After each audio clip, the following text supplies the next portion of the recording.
Olá a todos os participantes do nosso Congresso de Dependência Química.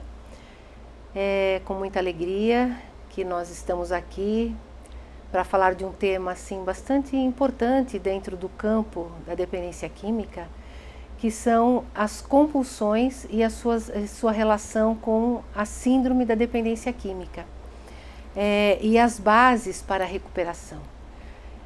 Eu sou Maria Heloísa Bernardo, sou psicóloga, trabalho já há muitos anos dentro do campo de saúde mental, com foco importante nos campos da dependência química, da codependência, e nós gostaríamos de abordar alguns aspectos da atualidade com relação ao aumento da incidência das doenças ou das síndromes consideradas crônicas.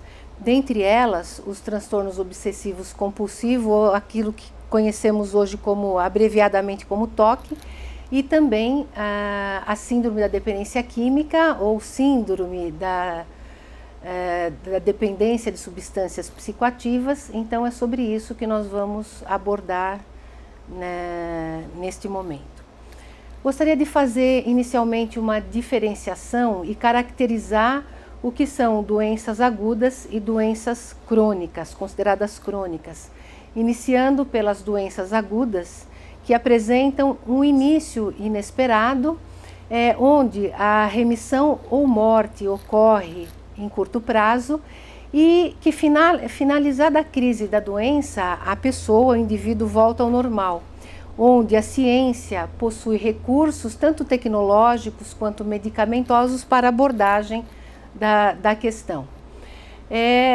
Nas doenças agudas, a etiologia geralmente é conhecida, a vítima é considerada passiva e os técnicos, os médicos, enfermeiros, profissionais, eles têm o controle sobre a situação. Do ponto de vista social, existe aceitabilidade social com relação às doenças agudas. E do ponto de vista psicológico, ela é percebida como fora da pessoa, ou seja, a vítima não é considerada responsável pelo mal que a acomete. Fazendo já então a diferenciação entre doenças agudas e doenças crônicas, enquanto na doença aguda o início é inesperado, na doença crônica o início realmente é benigno e gradual. Nas doenças agudas, enquanto a remissão ou morte ocorre a curto prazo, nas doenças crônicas o desenvolvimento geralmente é lento e insidioso. Na doença aguda, quando finalizada a crise a pessoa volta ao normal, na doença crônica os sintomas graves só aparecem quando a doença já está instalada. E do ponto de vista científico, enquanto existem recursos tecnológicos e medicamentosos para tratamento da doença aguda, no caso da doença crônica, existem poucos ou não existem, às vezes, recursos objetivos para se fazer o tratamento da pessoa portadora de uma síndrome crônica. Com relação à etiologia, que é conhecida na doença aguda, na doença crônica, geralmente a etiologia é desconhecida, complexa ou ambígua. E na doença aguda, enquanto a vítima é passiva, na doença crônica, existe um sistema de negação que oculta a realidade da pessoa durante o desenvolvimento da doença. Enquanto os técnicos têm controle da situação na doença aguda, na doença crônica, os técnicos geralmente não têm o controle sobre o comportamento da vítima. E do ponto de vista da social, enquanto existe aceitabilidade na doença aguda, do ponto de vista social, na incidência das doenças crônicas, geralmente são males, moléstias, onde existe um forte preconceito. E do ponto de vista psicológico, na doença aguda, ela é percebida como fora da pessoa, de fora para dentro.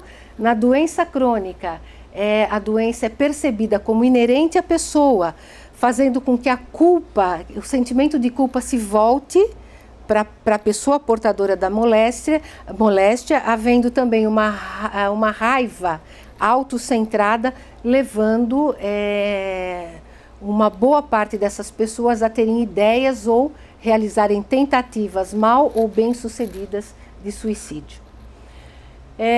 Então, nós vivemos na contemporaneidade um paradoxo importante, onde a humanidade levou milênios para alcançar a precisão científica que nós temos hoje para tratamento das doenças, particularmente das doenças agudas, mas a expectativa das pessoas, elas estão muitas vezes, e particularmente quando a pessoa sofre de uma doença crônica, ela está fundamentada muitas vezes em soluções mágicas.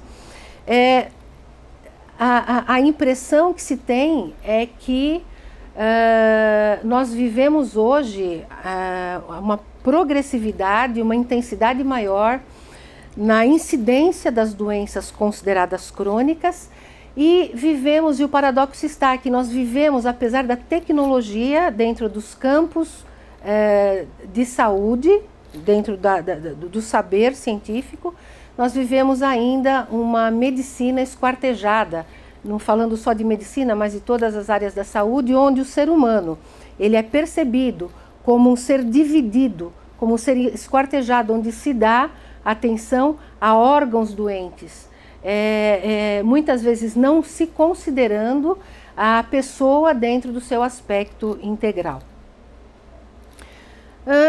Quais são hoje as dimensões ou a gravidade do problema que envolve as questões de uso, abuso de substâncias psicoativas? Nós temos, por exemplo, que gasta-se com drogas ilegais aproximadamente $500 bilhão por ano, envolvendo todas as questões de serviço, de tratamento, questões sociais.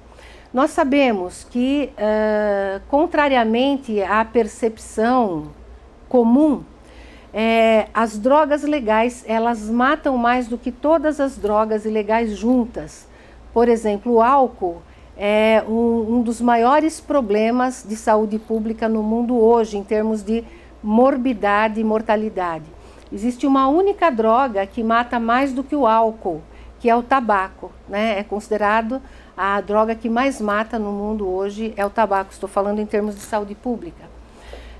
Com relação ao álcool, nós temos que é a terceira doença que mais mata. Ela somente é precedida pelo câncer e pelas doenças cardíacas. E é considerada a primeira causa não diagnosticada de todas as mortes arroladas, de todas as mortes oficialmente documentadas. Com relação ao Brasil, as últimas estatísticas apontam para uma prevalência de 60% de maus tratos a crianças e agressões a mulheres estão relacionadas direta ou indiretamente com o uso de álcool.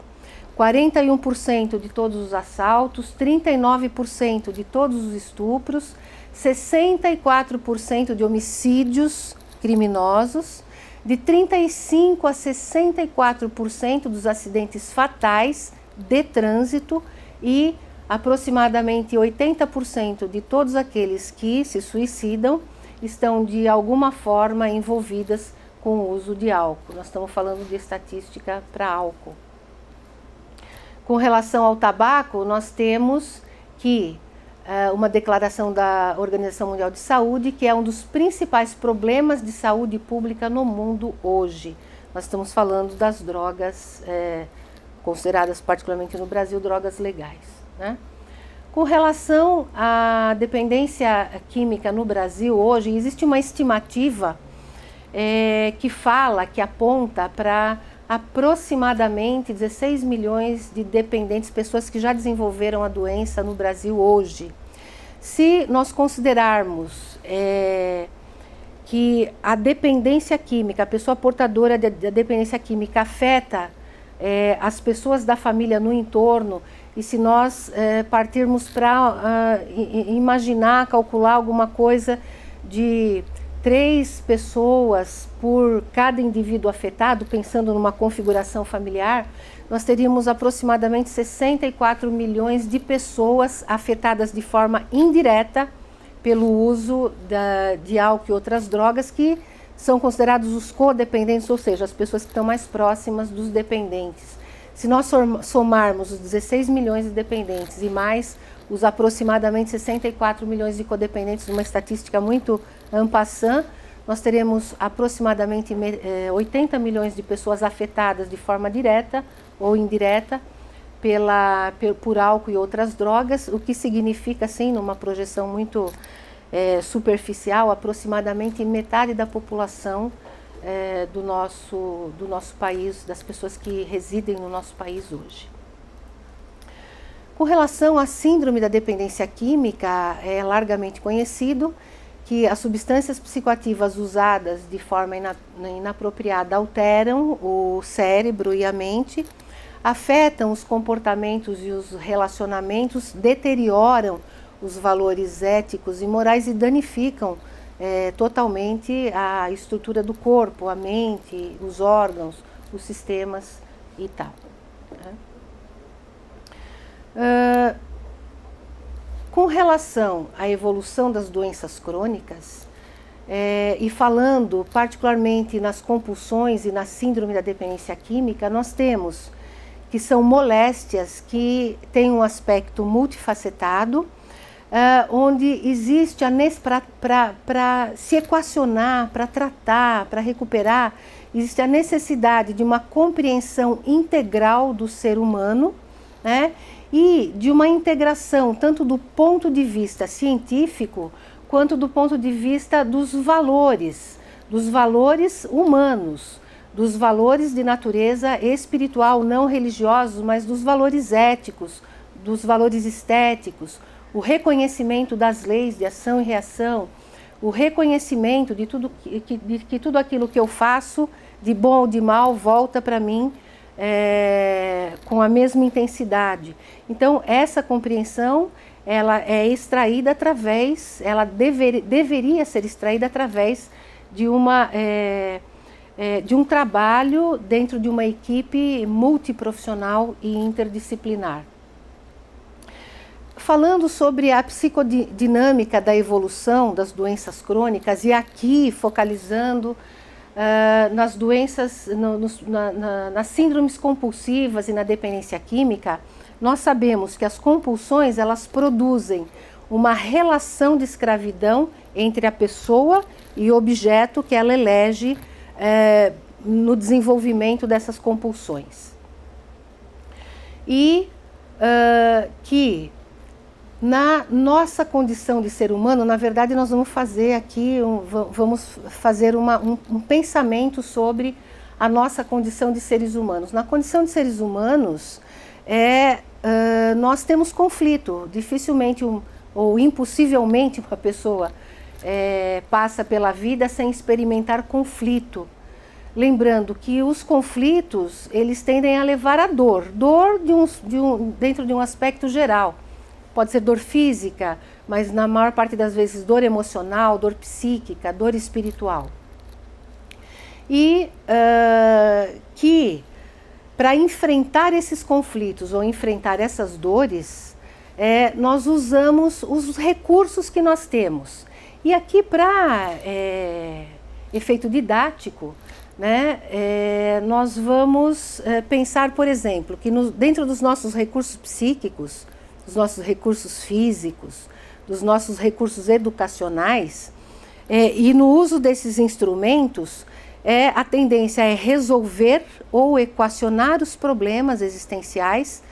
Pode acontecer de nós evoluirmos para uma desordem emocional e daí para problemas psicossomáticos ou o desenvolvimento de compulsões ou das dependências como estratégia para a resolução de conflitos.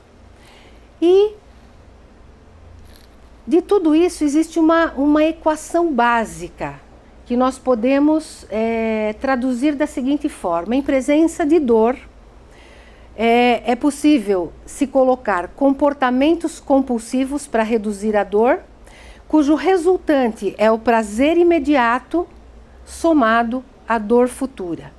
Quando essa equação se completa, é possível que se instale a doença, que se instale a síndrome compulsiva. É uma das estratégias para que se possa equacionar essa dor básica, essa dor emocional que todos nós convivemos em função de sermos seres humanos nascidos no planeta neste momento histórico. Falando um pouquinho sobre a síndrome da dependência química, como já sabemos, elas alteram o cérebro e a mente, elas danificam o comportamento e os relacionamentos, danificam o corpo, tendem a levar ao abuso, no caso das drogas, e a síndrome da dependência química, para a gente conseguir fazer um paralelo. No caso da dependência química, a equação é a mesma, assemelhada à equação para as outras compulsões. Em presença de dor, a tendência da pessoa é colocar álcool, drogas, medicações ou substâncias psicoativas quaisquer, cujo resultado, então, é prazer imediato e dor futura. Aqui, nós temos instalada, então, a síndrome da dependência química, conforme a doença evolui e chegando ao processo final. Quais os fatores desencadeantes? Vamos aqui dividir didaticamente em estímulos internos ou endógenos, ou estímulos externos ou exógenos. Por exemplo, se a gente for focalizar na questão dos estímulos internos, então nós vamos relacionar com as instâncias do pensar, do imaginar, ou do sentir, por exemplo. Se formos focalizar nos estímulos externos, vamos pensar nos comportamentos como trabalhar, jogar, comprar e tantos outros. Então, pensando que comportamentos compulsivos diferentes, eles têm sempre um mesmo objetivo, ou seja, produzir mudanças positivas no estado de humor, numa tentativa inconsciente de aliviar a dor física, emocional, moral, psíquica, espiritual e tal. Então, quais são as situações identificadas como mais comum, particularmente dentro da prática clínica? Por exemplo, comportamento de comer e fazer dieta, ou seja, anorexia, nomes técnicos, anorexia ou bulimia. Outros comportamentos, como, por exemplo, jogar, o jogo compulsivo, que tem na base a necessidade de arriscar, né? A necessidade de arriscar-se. Outros comportamentos, como, por exemplo, trabalhar, a necessidade compulsiva de trabalhar, de realizar, de se ocupar, de se exceder. Outro comportamento compulsivo que tem sido muito comum na atualidade é a estimulação via corporal através de esforço físico, como, por exemplo, exercícios ou os esportes de alta periculosidade. É uma necessidade de produzir adrenalina. Outra coisa também muito comum é o que nós chamamos hoje do colecionismo, que tem na base a necessidade de acumulação, de retenção, de guardar de uma forma compulsiva. Os comportamentos de fuga ou esquiva das rotinas da vida cotidiana, outros como gastar, comprar, adquirir, e os comportamentos ligados a amor e sexo, né, cuja base são a necessidade compulsiva de sensações e experiências cada vez mais intensa. Pode também ter na base a manutenção da sedução através do relacionamento com vários parceiros. Então, o que a gente percebe é que existem outros comportamentos compulsivos que apresentam a possibilidade de desenvolver essa compulsão e que apresentam sempre essa mesma dinâmica que dá para encaixar dentro dessa equação que nós falamos inicialmente. Então, para quem trabalha, para quem atua no campo da dependência química há tanto tempo, a gente observa que hoje existe uma nova realidade. As compulsões, de uma forma geral, são muito assemelhadas na sua psicodinâmica ao campo da evolução dos processos de dependência química. Então percebemos hoje que existem milhões de dependentes que nunca usaram drogas, cujo resultado então é isolamento, culpa, vergonha e desespero devido a essas compulsões dos quais as pessoas acabam desenvolvendo. Quais são as consequências das compulsões e das dependências? Na verdade, estas moléstias, elas remetem a um estilo de vida que trazem desconforto interno, sofrimento emocional e envolvimento e desagregação em todas as áreas da vida da pessoa, particularmente na base, que são os valores éticos, os valores morais que fazem parte da vida, que fazem parte da formação, que fazem parte da base de sustentação de famílias e de pessoas. Quais são os principais problemas causados pelas compulsões, pelas adicções, pelas dependências? Nos relacionamentos naturais, nos relacionamentos normais, eles são fundamentados pelas ligações com os outros e através dos atos de dar e de receber. E geralmente as ligações são afetivas, são relações carregadas de emoção, né? Não estamos necessariamente dizendo emoções boas, emoções confortáveis ou desconfortáveis, mas existe uma responsividade afetiva. Quando se instalam as compulsões ou as dependências, as relações elas são baseadas no ato de tomar, no ato de tirar, e também caracterizadas as ligações afetivas, elas desaparecem e a pessoa ela fica isolada do ponto de vista físico, do ponto de vista emocional. Quais os outros problemas, né? As compulsões, lembrando novamente, o objetivo delas, o objetivo desse comportamento compulsivo é produzir uma alteração positiva no estado de humor, na emoção da pessoa, é produzir um up, né? Então, isso faz com que a pessoa que evolui na compulsão, na dependência, ela não confia em outras pessoas, ela confia no objeto do uso, no objeto da dependência. E ela desenvolve uma ilusão de que ela pode controlar a vida e uma sensação de poder e onipotência, de conforto e perfeição. Na verdade é uma ilusão, porque é uma sensação momentânea, lembrando da equação, em presença de dor, comportamento compulsivo ou substância psicoativa, resultado, prazer imediato e dor futura. Aí está instalada a síndrome. Importante lembrar que a síndrome compulsiva, ela produz um subfator, que é uma relação disfuncional com as pessoas que estão em torno da pessoa compulsiva, né?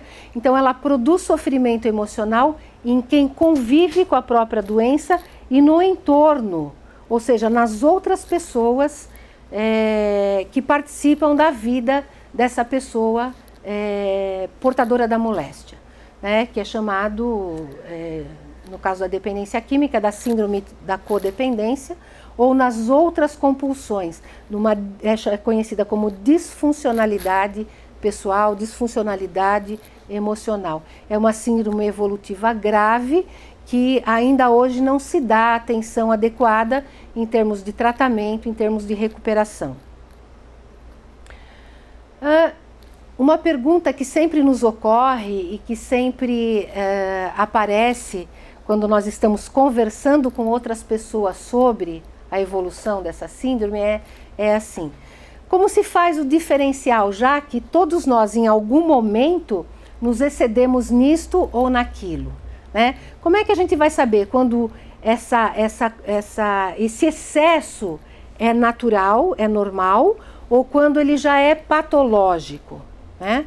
Na verdade, a resposta é quando, nessa pergunta que nós fazemos a nós mesmos, nós temos como resposta: eu tenho perda de controle do comportamento, ou seja, para me sentir bem, eu tenho que emitir o comportamento dependente ou comportamento compulsivo, ou seja, se, por exemplo, a minha compulsão segue no rumo de compras compulsivas, eu só me sinto bem, eu só me sinto feliz, eu só me sinto realizada, ou eu só tenho uma redução da dor emocional quando eu vou ao shopping ou quando eu vou a uma loja fazer compra? Eu tenho controle sobre isso ou não? Então, o diferencial se faz dessa maneira. Isso do ponto de vista prático, do ponto de vista pragmático, e isso do ponto de vista, inclusive, dentro das escalas que se utilizam para fazer esse diferencial. Vamos falar um pouquinho sobre tratamento das compulsões, o tratamento e recuperação.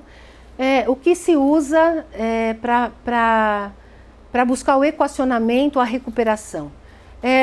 Todos os recursos clássicos dentro da medicina, dentro das áreas de saúde convencionais, como, por exemplo, clínica médica, psiquiátrica, os farmacoterapêuticos, os recursos psicológicos, psicopedagógicos, os recursos de recuperação espiritual, pensando na questão dos valores, os verdadeiros valores da vida. E o objetivo desses recursos é sempre alcançar mudanças na cultura pessoal, na cultura do comportamento da pessoa, modificar o estilo de viver baseado na compulsão para um estilo de viver saudável, com estruturação e reestruturação dos verdadeiros valores da vida, para alcançar então essas mudanças, desfocalizar de um modo de vida, de um estilo de vida compulsivo, baseado em excesso, para um estilo de vida saudável, baseado em equilíbrio, em sobriedade, em bem viver. Como é esse processo de recuperação? Costumamos chamar um processo de recuperação evolutivo. Geralmente, no final, quando a síndrome já está crônica, o processo de recuperação ele é sempre muito complexo, ele é sempre muito, ele é muito dificultado, porque estaremos trabalhando numa mudança de cultura, numa mudança de estilo de vida. Então se pensa num processo de recuperação evolutivo que vá do simples para o complexo. Pensando no simples, por exemplo, a pessoa conseguir organizar os objetos, as coisas materiais da sua vida, evoluindo para a recuperação dos fatores mais complexos, como, por exemplo, relacionamento interpessoal que fica extremamente lesado, extremamente danificado durante a progressividade da doença compulsiva, até chegar num estágio onde a pessoa recupere os verdadeiros valores da sua vida, que são os valores reais, os valores básicos, como cidadania, honestidade, caridade, compaixão, né? Então, a recuperação, uma coisa importante de falar sobre recuperação da doença compulsiva ou das síndromes compulsivas é que a recuperação ela precisa ser auto-administrada. Existe hoje em dia uma série de recursos, uma série de técnicas e métodos para se trabalhar, mas fundamentalmente todo aquele dependente, seja de álcool ou outras drogas ou outras compulsões, ele precisa desenvolver uma motivação pessoal para trabalhar essa recuperação naturalmente, em muitos casos, utilizando todos aqueles recursos que nós já citamos, mas é importantíssimo que ele desenvolva uma motivação para entrar num processo de recuperação. E para isso também existem recursos psicoterapêuticos, variados, para que se trabalhe na motivação do paciente para um bem viver. Lembrando que esses aspectos de reestruturação dos verdadeiros valores da vida, que nós chamamos, alguns de nós, de valores recuperação espiritual, que na verdade é recuperação dos verdadeiros valores da vida, é essencial como plataforma para início dessa recuperação.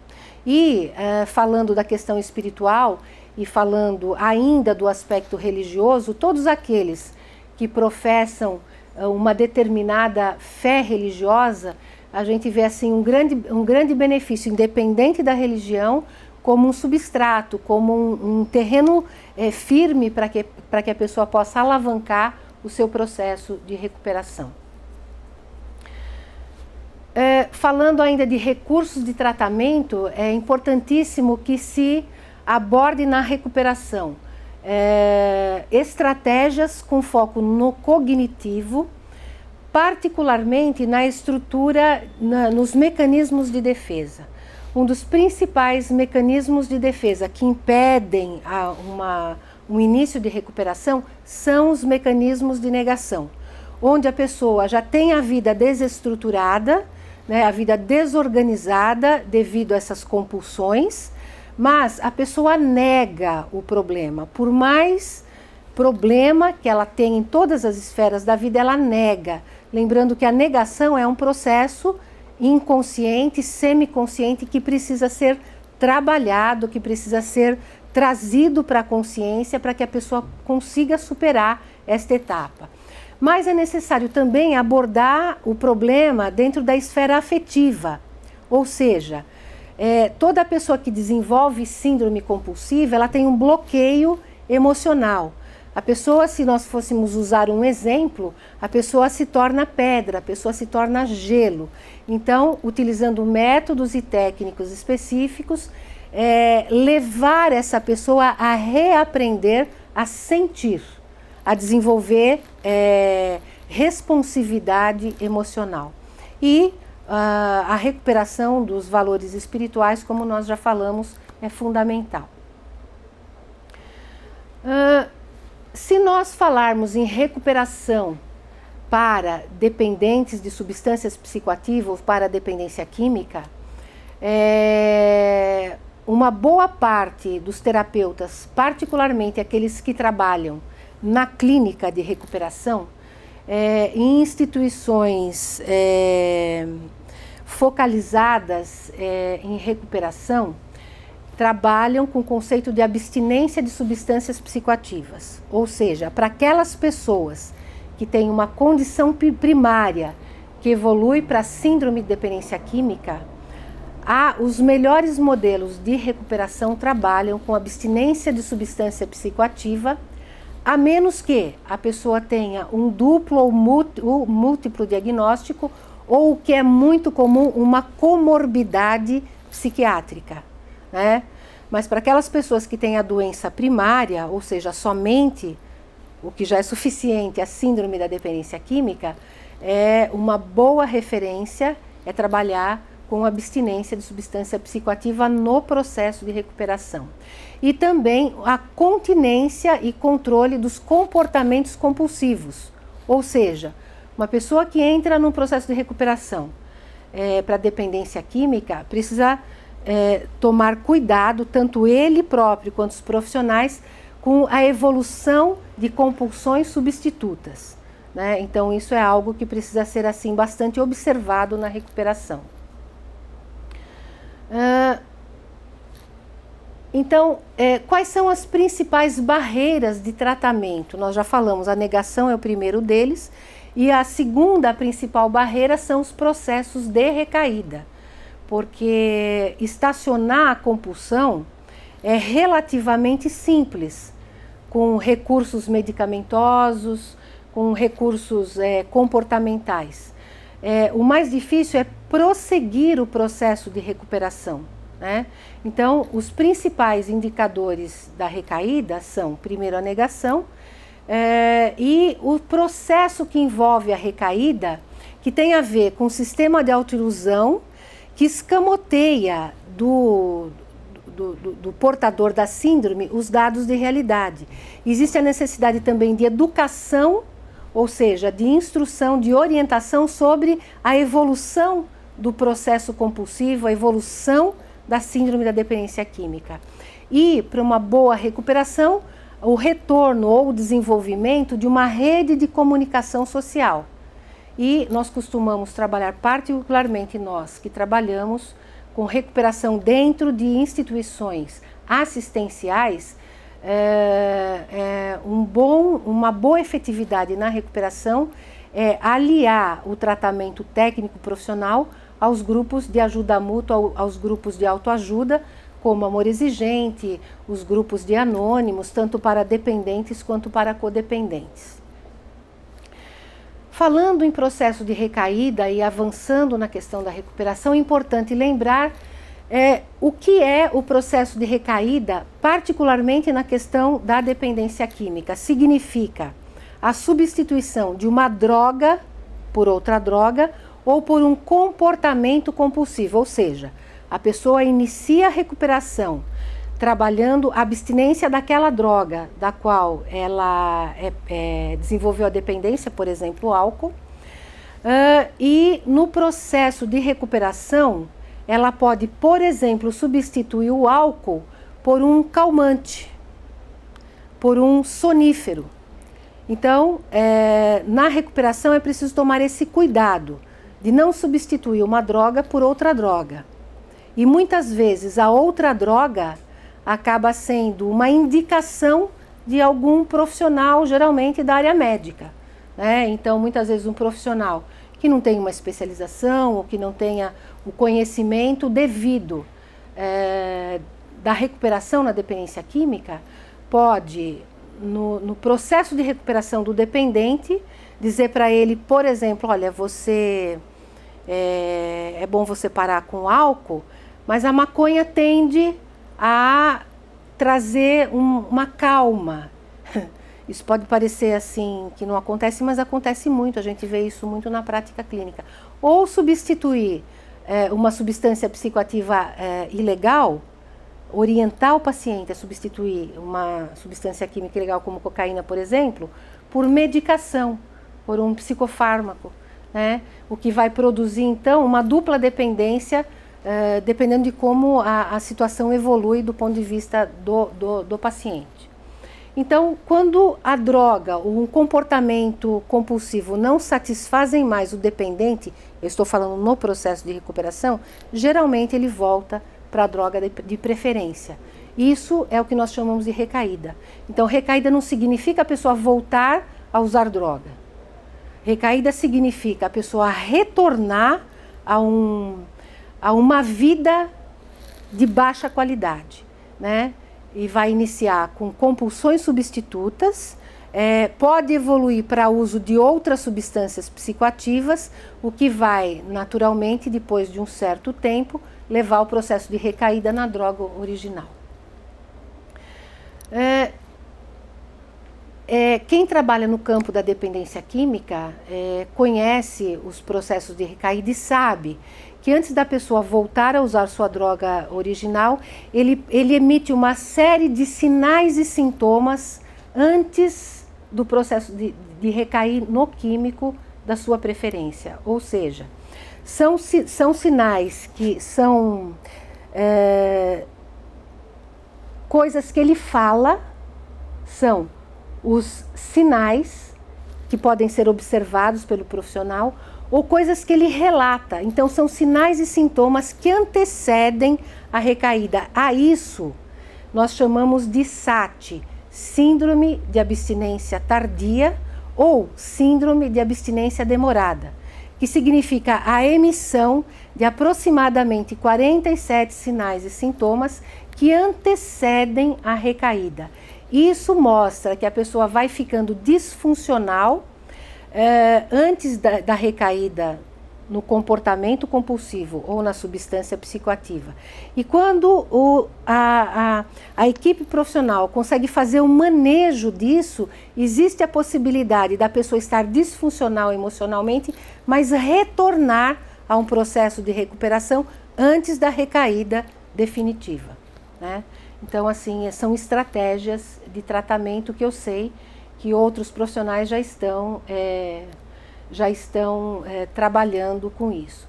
Então, recuperação parcial é exatamente este conjunto de sinais e sintomas que a pessoa apresenta numa disfuncionalidade emocional, pode ir passando, né?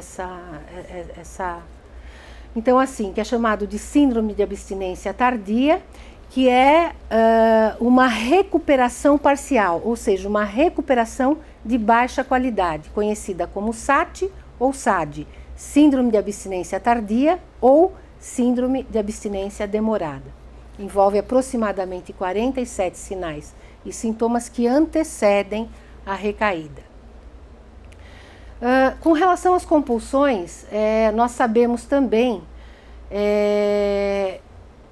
devido à necessidade da recuperação ser auto-administrada, ou seja, o próprio paciente, o próprio dependente, precisa desenvolver motivação para a recuperação. Aí nós lembramos das leis de ação e reação, né, e das leis mentais. Por quê? Nós emitimos com maior frequência os pensamentos que nascem do nosso desejo central, que é o desejo que nos caracteriza. Isso vale para qualquer pessoa, né? Então, esses pensamentos, eles passam a constituir o reflexo dominante da nossa personalidade. Desse modo, é fácil para o terapeuta ou para quem está fazendo o manejo conhecer a natureza de qualquer pessoa, em qualquer plano, através das ocupações e posições em que a pessoa prefira viver. Então, uma pessoa que é concentrada num estilo de vida dependente, num estilo de vida baseado em mal viver, toda a estrutura psíquica dela está concentrada nisso. Então, utilizando os métodos, as técnicas, entrevista motivacional, terapia cognitivo-comportamental, muitas vezes pessoas envolvidas em compromissos religiosos, existe a possibilidade de fazer a substituição desses pensamentos negativos que dominam a pessoa por pensamentos positivos ou pensamentos saudáveis que vão ajudar a pessoa nesse processo de recuperação. E para nós todos envolvidos pessoalmente na questão das síndromes compulsivas ou terapeutas que lidam com isso, nós precisamos reconhecer que dor é um processo inexorável, é da condição humana, né? Nós fazemos luto, nós temos tristeza quando perdemos pessoas e coisas que são importantes. Então a dor ela é inexorável, mas sofrimento é opcional. Então assim, essa é uma estratégia que nós devemos trabalhar conosco mesmo, profissionais, e com os pacientes que nós atendemos nas nossas clínicas, consultórios, hospitais ou locais onde nós nos posicionamos para ajudar a reduzir essa dor. Importante ainda dentro da esfera de tratamento lembrar que existem algumas habilidades que são básicas para que a gente possa fazer manejo terapêutico, ou seja, atender a alguém que sofre neste momento da vida, portador de doença crônica, particularmente aqui nós tratamos da questão da dependência química e das compulsões. Existe a necessidade do terapeuta, seja o médico, o psicólogo, assistente social, o profissional especializado no tratamento de dependência química, que ele tenha empatia, que ele tenha aceitação e que ele tenha respeito, tanto pelo doente quanto pela doença. Eu conheço muitos profissionais, ótimos profissionais, que não conseguem fazer manejo terapêutico de pessoas portadoras de compulsão, de dependência química, de transtornos mentais. Então, essa é uma habilidade profissional básica para poder lidar com recuperação dentro desse campo. E entender que neste momento da vida, este outro que sofre da doença compulsiva, este outro que sofre da síndrome da dependência química ou da codependência, da codependência de uma forma geral, não é nem melhor nem pior do que eu, profissional. Ele é apenas diferente de mim neste momento da vida dele, neste momento em que nós estamos estabelecendo uma relação onde eu ajudo alguém que necessita ser ajudado. Outras habilidades importantes para fazer manejo é um equilíbrio emocional, um equilíbrio psíquico, equilíbrio nos valores da vida, né? O profissional precisa ter esse equilíbrio emocional, né?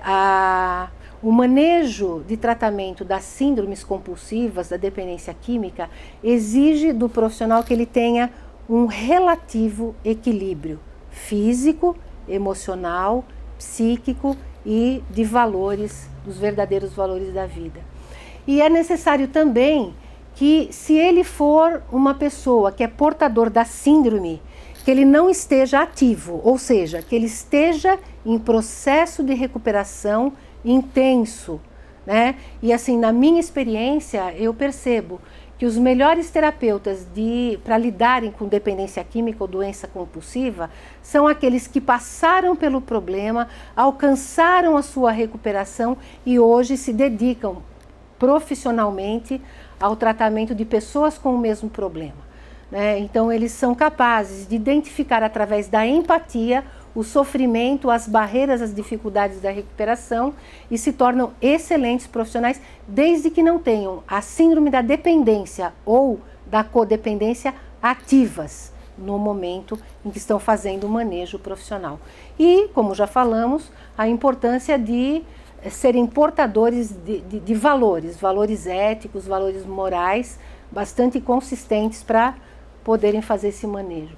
Outra habilidade básica é a humildade, né? Nós não conseguiremos fazer manejo de dependência química ou de doenças compulsivas ou de doenças crônicas sem humildade, né? Porque essas doenças, elas necessitam de uma gama de profissionais imbricando as várias áreas do saber.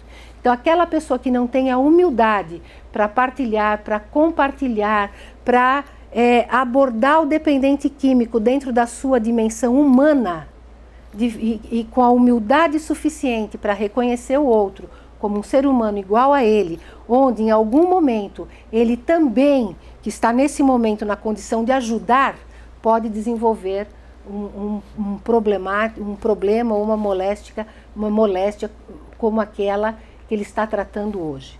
A minha experiência profissional aponta com muita força para isso. Eu trabalho já há muitas décadas em instituição, né? E vejo uma série de profissionais desenvolvendo aquelas doenças das quais eles tratam, né? Então, essa disposição, essa predisposição de abordar o outro dentro de uma dimensão humana é extremamente importante para quem faz manejo das doenças consideradas crônicas, particularmente dependência, codependência e transtornos mentais. Quais os modelos de tratamento que apresentam maior eficácia na minha experiência? Aqueles que reconhecem a síndrome compulsiva, a dependência química como uma doença primária, né? A não ser que existam as comorbidades, os duplos e os múltiplos diagnósticos, o que reporta um prognóstico um pouco mais difícil, né? Mas quando a pessoa é portadora da doença primária, então o reconhecimento da síndrome como condição primária, no caso da dependência química, trabalhando com o referencial de síndrome, referencial de doença e com o modelo de abstinência. E importantíssima a participação dos grupos de autoajuda, porque é uma doença ou uma síndrome que vai requerer atenção constante no decorrer da vida da pessoa. Então, ela se desligar de uma clínica, do terapeuta e continuar através dos grupos, a gente vê assim com muitos bons olhos e observa assim ao longo da vida da pessoa que ela vai desenvolvendo qualidade quando tem um grupo de apoio a sustentar. E quando existe a necessidade, um aconselhamento profissional especializado para fazer o equacionamento dos outros agravos que envolvem a questão, né? E um programa de reformulação, formação ou reformulação dos valores da vida, dos valores éticos e morais, são extremamente importantes. Não dá para enfrentar estas síndromes de uma forma única, né? Então, é preciso enfrentá-la do ponto de vista de saúde pública, né? Hoje, quando se fala em tratamento, em abordagem à dependência química, se fala de abordagem integral, ou seja, ao mesmo tempo que trata, previne, ao mesmo tempo que previne, trata, porque nós estamos agora já lidando com uma pandemia, quando falamos na questão da dependência química, e com a incidência, com o aumento das síndromes compulsivas de uma forma geral, existe a necessidade de uma abordagem integral, com atenção primária, ou seja, abordar a doença na parte educacional, na parte educativa, oferecer tratamento especializado para aquelas pessoas que já desenvolveram a doença e fazer uma reinserção, uma reintegração para aqueles que já estão doentes ou que estão em processo de recuperação, formando um grande círculo virtuoso em termos da abordagem integral destas síndromes. E, para terminar então, gostaria de agradecer a oportunidade de participar deste evento, a oportunidade de falar com todos e aprender com todos, e agradecer, muito obrigado, Congresso de Dependência Química.